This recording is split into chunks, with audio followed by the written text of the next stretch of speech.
زبور نویس کہتا ہے خداوند کی ایسی تمجید کرو جو اس کی شان کے شایع ہے، پاک آرائش کے ساتھ خداوند کو سجدہ کرو۔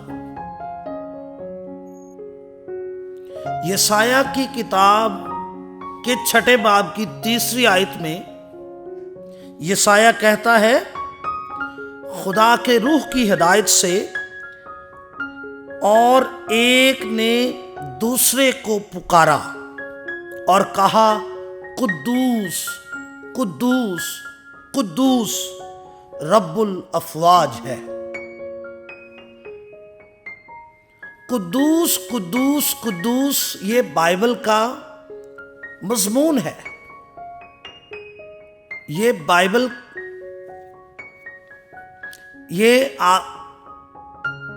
یہ آسمان کا گیت ہے۔ قدوس قدوس قدوس 3 مرتبہ، اس کا مطلب ہے کہ وہ سب سے زیادہ قدوس ہے۔ یہ قدوس کی سپرلیٹو ڈگری ہے۔ عبرانی زبان میں ہولیر ہولیسٹ کے لیے کوئی لفظ استعمال نہیں ہوا۔ اس کا اظہار سپرلیٹو اظہار کرنے کے لیے ایک لفظ کو ریپیٹیشن کے ذریعے سے اس کا اظہار کیا گیا ہے۔ مثال کے طور پر یسایہ کی کتاب کے 26 باب کی 3 آیت میں یوں لکھا ہے، جس کا دل قائم ہے تو اسے سلامت رکھے گا کیونکہ اس کا توکل تجھ پر ہے۔ سلامت رکھے گا کے لیے انگریزی میں ترجمہ پرفیکٹ پیس اور عبرانی میں 2 دفعہ شالوم شالوم آیا ہے۔ اسی طرح یسایہ کی کتاب کے 6 باب کی 3 آیت میں 2 دفعہ نہیں بلکہ قدوس قدوس قدوس 3 دفعہ استعمال ہوا، یعنی خدا سپرلیٹو پاکیزگی کا حامل ہے۔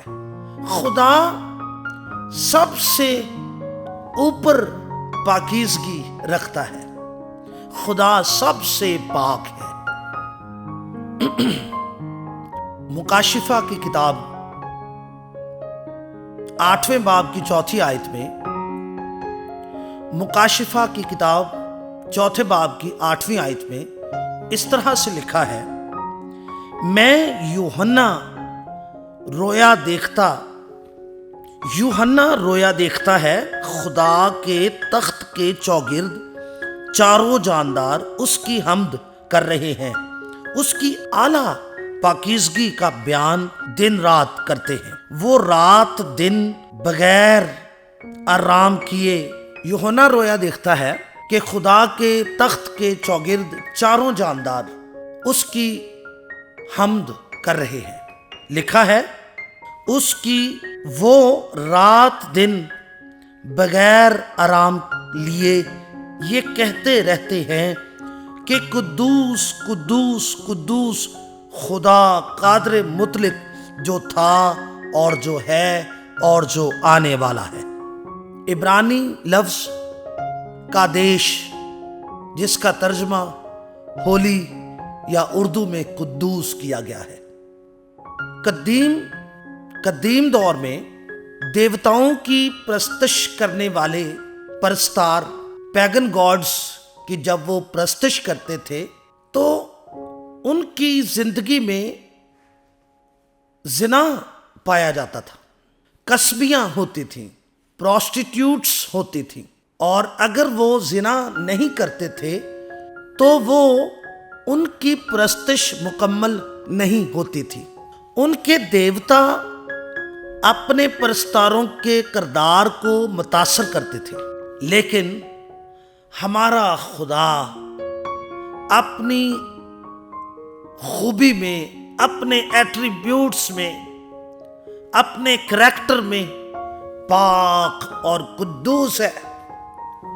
وہ اپنے ورشپرز کو اپنے پاک کردار سے متاثر کرتا ہے، اس کی پاکیزگی ہمیں افیکٹ کرتی ہے اور ہماری زندگیوں میں اس کا جلال ہر روز نظر آتا ہے۔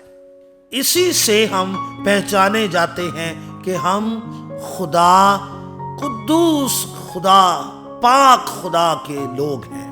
تسبیحاں اپنے دیوتاؤں کے ساتھ منسوب کی جاتی تھی۔ خدا کے پرستار، پرستش کرنے والے پاسبان، پاسٹرز اپنے خدا کے ساتھ منسوب کیے جاتے ہیں۔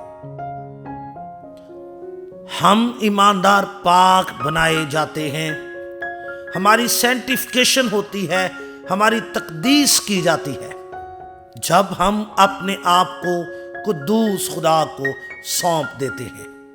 وہ قدوس خدا ہمیں پاک کرتا ہے، ہماری تقدیس کرتا ہے، ہمارے خیالات کو پاک کرتا ہے، ہمارے بول چال کو منظم کرتا ہے، ہمارے کاموں کو تبدیل کرتا ہے۔ خدا اپنے لوگوں سے اپنی خوبیوں کو ظاہر کرتا ہے۔ خروج کی کتاب 3 باب کی 5ویں آیت میں لکھا ہے، خدا موسیٰ کو فرماتا ہے، اپنے پاؤں سے جوتا اتار، کیونکہ جس جگہ تو کھڑا ہے مقدس زمین ہے۔ کیونکہ خدا وہاں تھا اور خدا پاک ہے۔ خدا پاک ہے، وہ اپنے لوگوں کو بھی پاک رہنے کی تنبیہ کرتا ہے، پاک رہنے کا حکم دیتا ہے۔ استثنا کی کتاب اس کے 23ویں باب کی 14ویں آیت میں لکھا ہے، تیری خیمہ گاہ پاک رہے کہ خدا وہاں چلتا پھرتا تھا۔ استثنا کی کتاب 14ویں باب کی 2 آیت میں لکھا ہے، تو خداوند اپنے خدا کی مقدس قوم ہے اور خداوند نے تجھ کو روئے زمین کی سب قوموں سے چن لیا ہے۔ پریز دی لارڈ۔ بائبل مقدس کے صحائف کا ہدف یہ ہے، ٹارگٹ یہ ہے کہ آپ پاک بنیں، آپ روشنی میں چلیں، آپ خدا کے کردار کی عکاسی کریں۔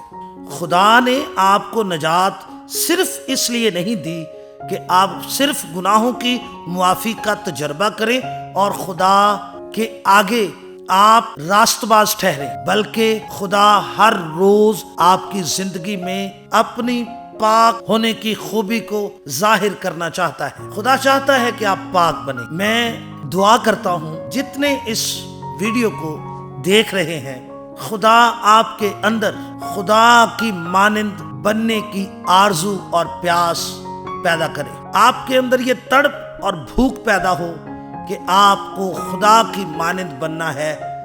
پاک بنو جیسا تمہارا آسمانی باپ پاک ہے۔